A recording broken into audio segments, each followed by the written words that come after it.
I've noticed there's a specific feeling that comes from the back of the store and how empty it feels compared to the rest of the building. Others seem to have the same thought, since there's a whole internet discussion around those backrooms and the eerie feeling they hold. Kane Parsons devoted a whole web series to that, and now it's been turned into a feature film fittingly titled Backrooms. This is a horror movie relying mostly on mood and atmosphere, and there's a creepiness factor throughout that gives the story the needed tension as the owner of a furniture store wanders around what seems like an alternate dimension. The aesthetic is especially pivotal to making the film work, as Parsons attempts to create this retro early 90s vibe.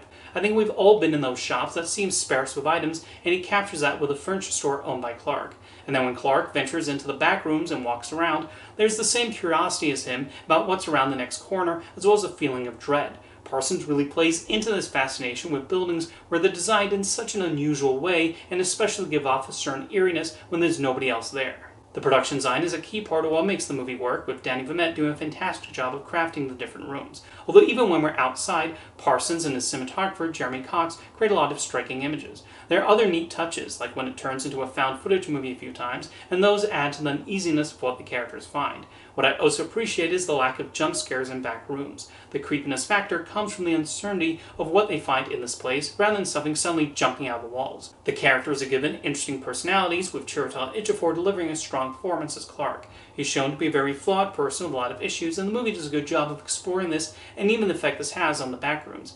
Renato Rensiv is also very good as a therapist who ends up exploring this other world, with the conversations between her and Clark managing to delve into both of them. The film is at its strongest when there's some sort of mystery surrounding this place and what potentially resides there. Although when it goes into more gory territory rather than the abstract, I don't think that's quite as interesting or as creepy as when there's an element of the unknown. Backrooms is an impressive debut feature for Kane Parsons and shows what a strong visual eye he has. I was captivated through a lot of the runtime as he showcases his imagination through these rooms that do capture that exact feeling when wandering around a place that seems kind of in its own world. However, the movie does not just rely on the incredible production design. The characters, even ones like Clark's employees, do stand out and become people worth following through this labyrinth. It definitely makes me curious to see what Parsons does next, whether he chooses to stay in horror or tap into another genre.